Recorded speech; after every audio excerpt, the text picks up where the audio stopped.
everybody, Kelly Tompkins here with Mint Fresca. Kelly Tompkins of Mint Fresca, however you want to say who I am, where I work, and the things that I do is cool with me.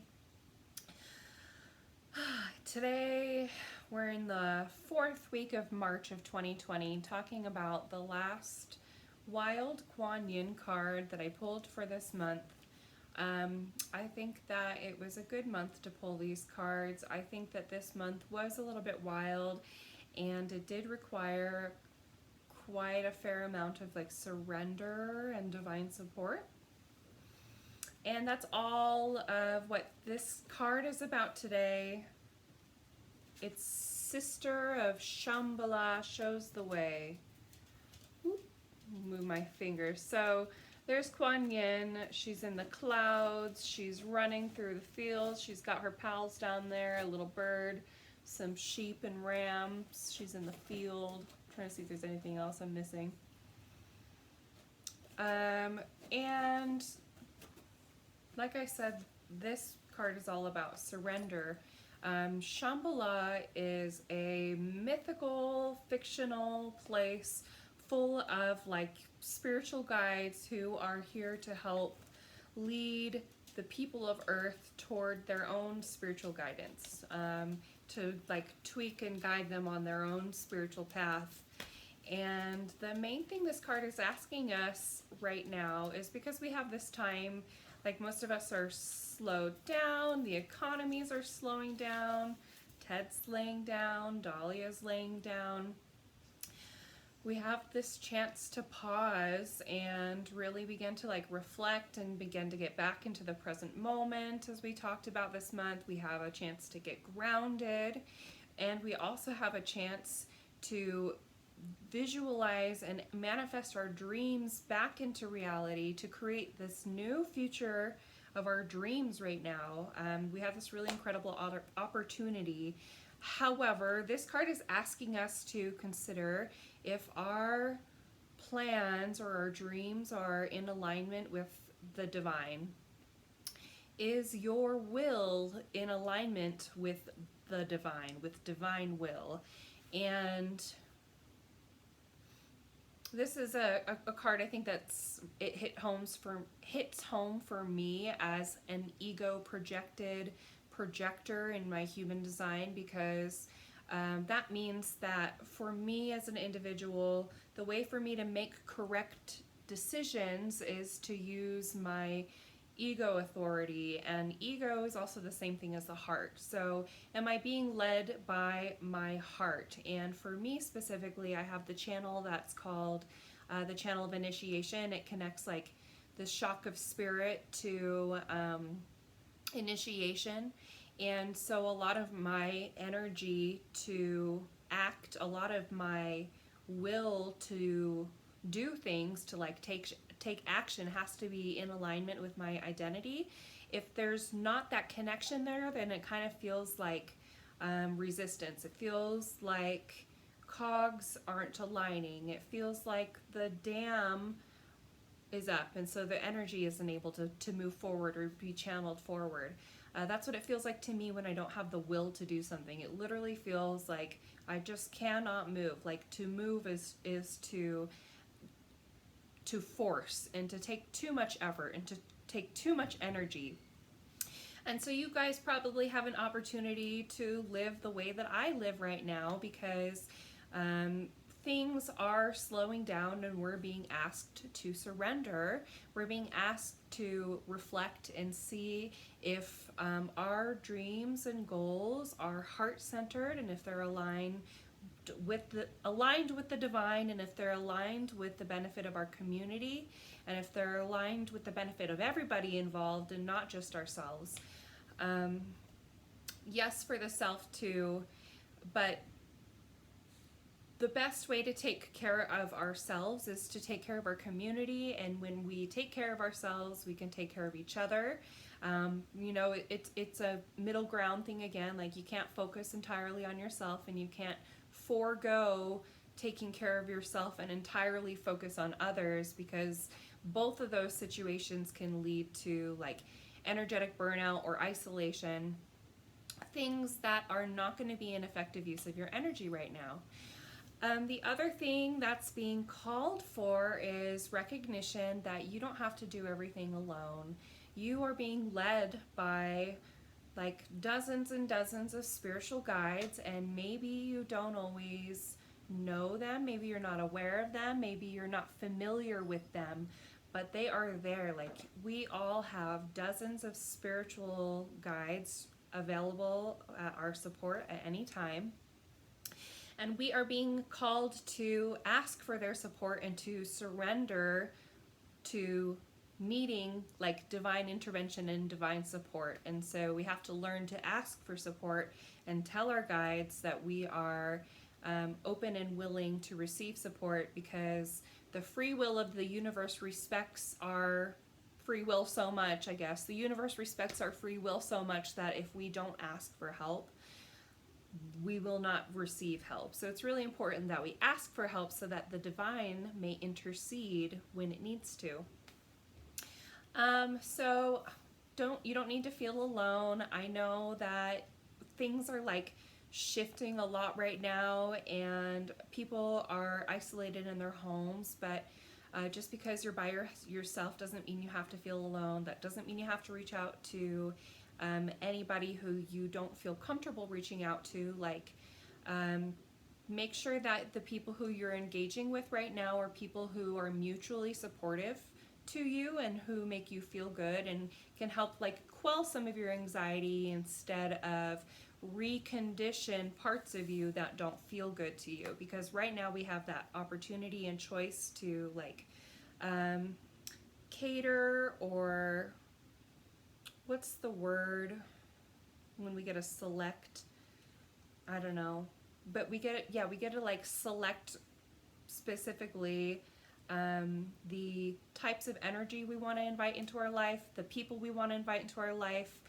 And so long as our goals are in alignment with the divine, and we ask for support, then we can begin to create the future of our dreams, which is really exciting.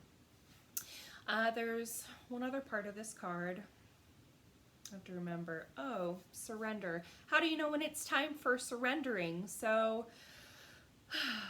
if you're experiencing a lot of resistance, which can feel like you're struggling to get things done, it can feel like you're spinning out, it can feel like things are just difficult instead of easy, it can feel like you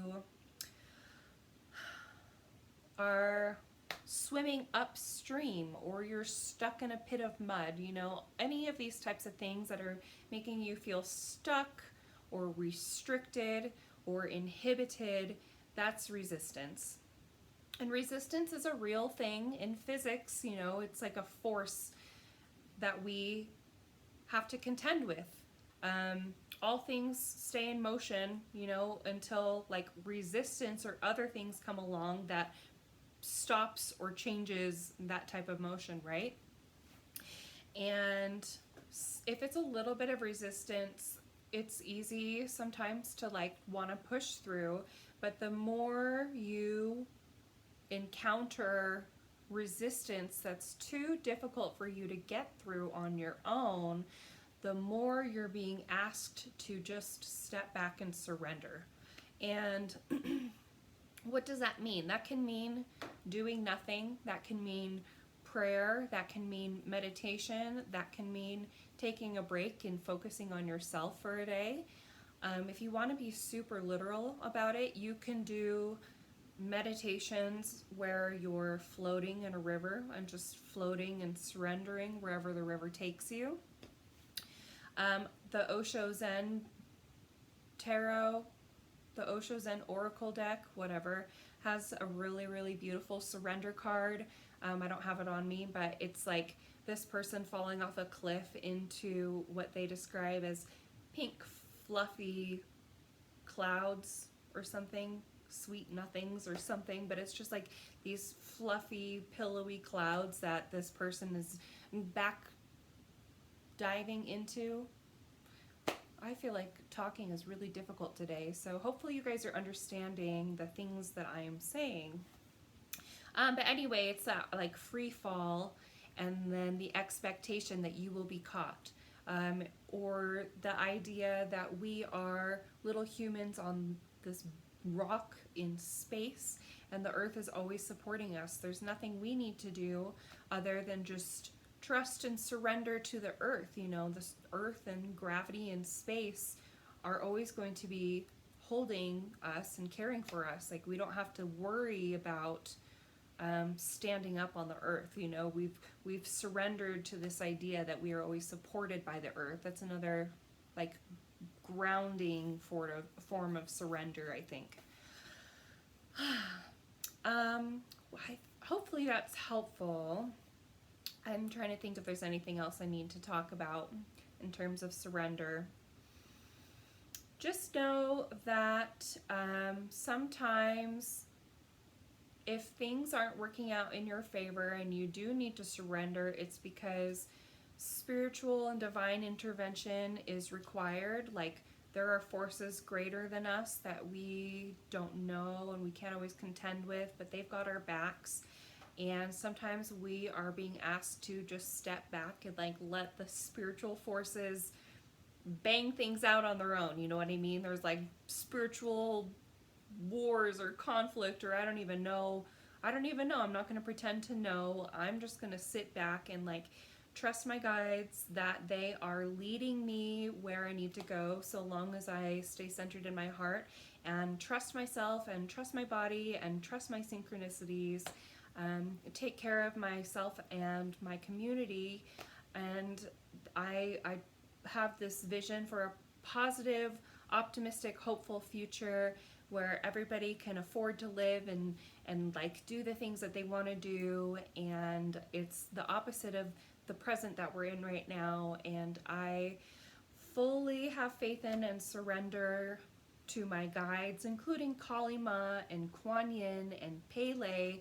I trust every day that they've got my back and they're doing things that I don't always know about, and they're taking care of me and protecting me and leading me where I need to go. And so you guys are being called to surrender to your guides for their support as well. Do you know who your guides are? Maybe you guys know who they are, maybe you don't. I'm super curious to know because I have a pretty like specific and intimate relationship with mine. I don't know if I have any guides I don't know, but you know, I'll tell you if that ever changes. I also work a lot with Qigong. He's like my Taoist grandpa up the line. Like when I got my third eye opened in the Tao temple in 2001, he was the man they wrote on my papers being like my, I forget what the term is. I just call him like my spiritual daddy or something. Like my granddaddy. He's like my spiritual granddaddy. But he's the drunk monk who likes meat and wine, which basically is just a metaphor saying that no matter what he ingests or what type of experiences he had, he was always lucid. Pretty cool guy. Check him out. Yeah, let me know if you have any questions. If you would like some support in learning more about yourself and getting back into alignment with yourself, I have that really cool offer going on right now. It's called the Yin Gateway. It is a single session broken up into 2 calls over 1 week where we look at your astrology, human design, and feng shui, and we pick one space in your house or your workspace or whichever one space you want to choose, and we get that space to be in alignment with your energy and your goals and your intentions with just a few realistic, actionable steps, depending on what your energy is calling for and what your goals need to be supported and to be in alignment with your heart-centered future. So if that sounds interesting to you, I would love to help you. And if these videos were fun for you, please let me know. Let me know like what you want to hear from me. Thank you so much for watching. This has been exciting and different for me. And hopefully you can see Dahlia. There she is. Here's Ted. Have a great day.